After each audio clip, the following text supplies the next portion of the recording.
Whenever using alcohol markers to color, it's best to start with the lightest color you want to use. If your color is a little darker than you would normally want and you don't have anything lighter, you can use your colorless blender to lighten up the area where the highlights are. Make sure everything dries completely before adding anything else. You can then layer the same color on top of itself to show some of your darker areas. Whenever blending with alcohol ink markers, you want to allow each layer to dry before you add the next layer, thus giving you the most change between the layers.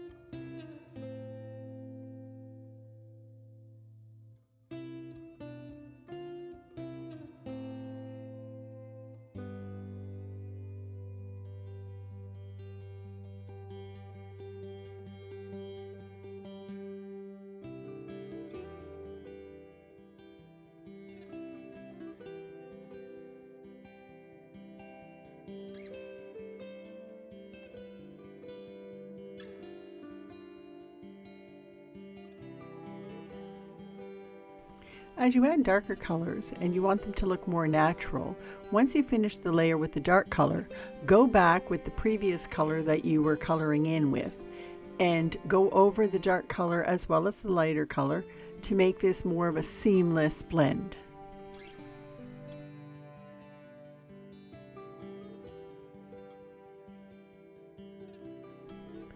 Continue coloring the rest of the mushroom caps the same way, keeping in mind the placement of your highlights and shadows.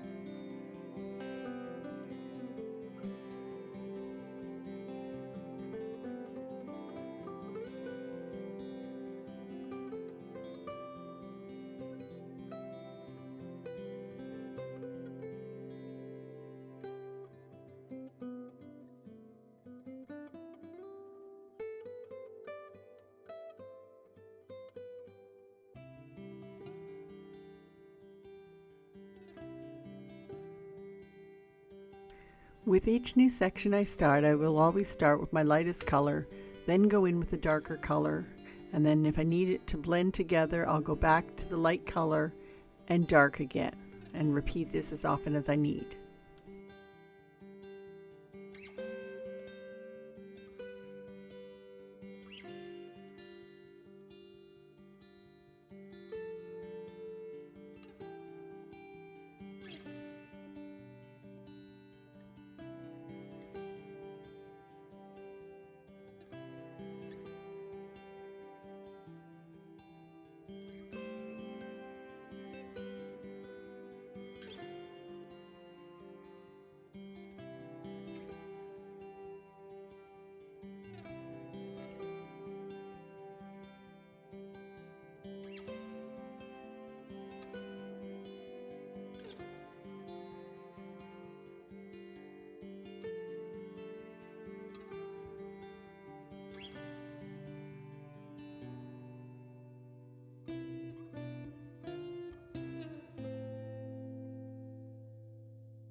For the stems of my mushrooms, I don't have a color as light as I would like, so I'm going to start the highlight side with my colorless blender.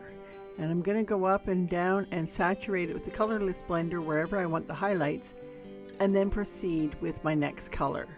And then I will use it on the colorless blender side as well as the rest of the mushroom, and it will appear lighter on the colorless blender side.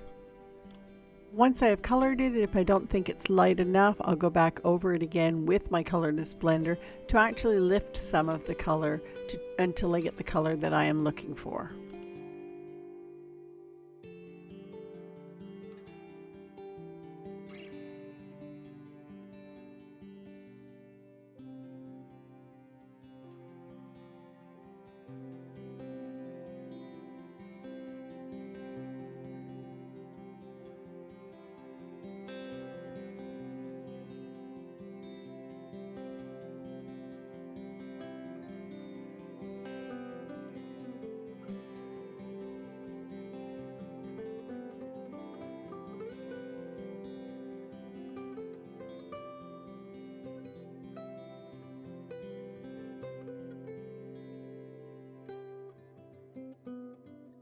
The more layers you add to your painting, the more saturated that the paper will become.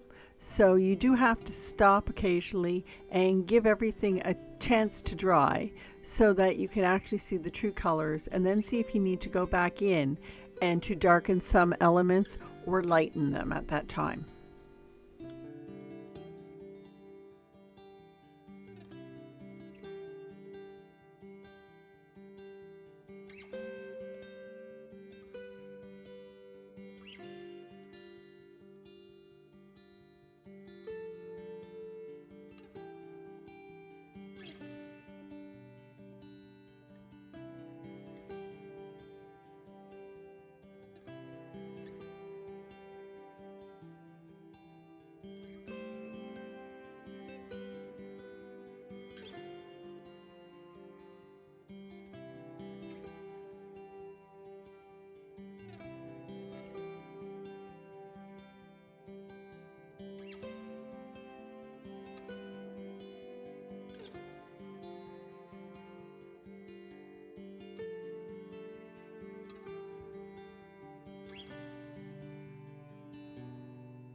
If you're working with a limited palette, you can layer your colors in a different order in order to get different tonal values.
Now when I'm starting the grass, I'm doing individual blades, and then I'm going to color in the base of the image.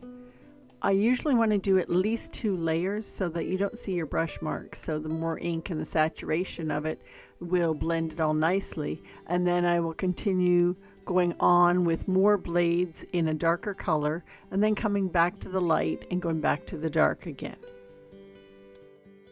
To make sure it looks more natural, have some of your blades go in front of your actual mushroom stems.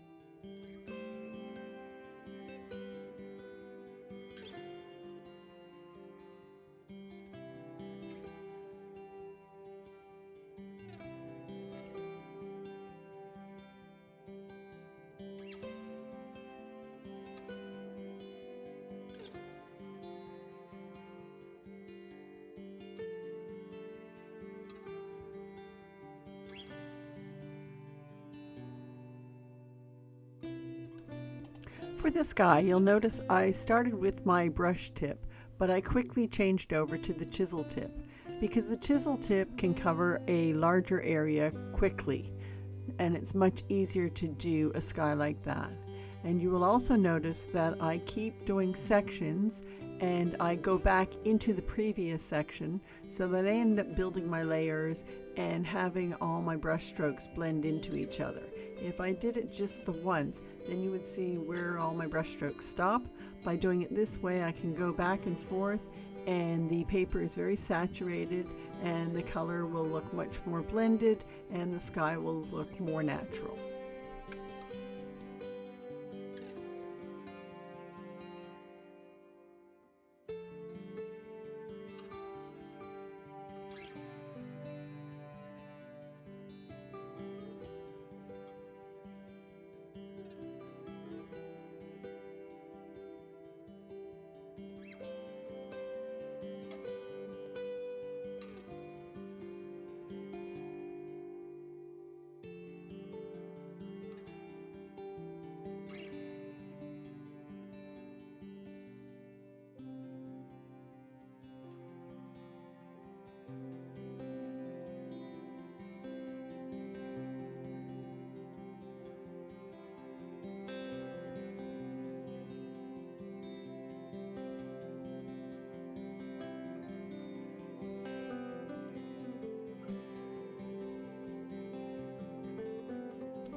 Now that I have the sky filled in, I want to add more detail to the grass so it doesn't look just like a cutout. So I'm darkening some and adding some blades, but you'll notice I'm also lifting my grass into the sky just so that it looks more natural and that it's blending, just like I did by putting some of the grass strokes in front of the mushrooms.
So to finish this piece off, I'm just going to take a wider marker and go around my border and just draw a line to make it thicker.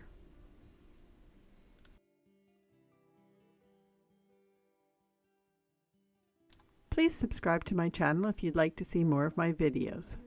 And please click on the bell if you'd like to receive notifications when I post new videos.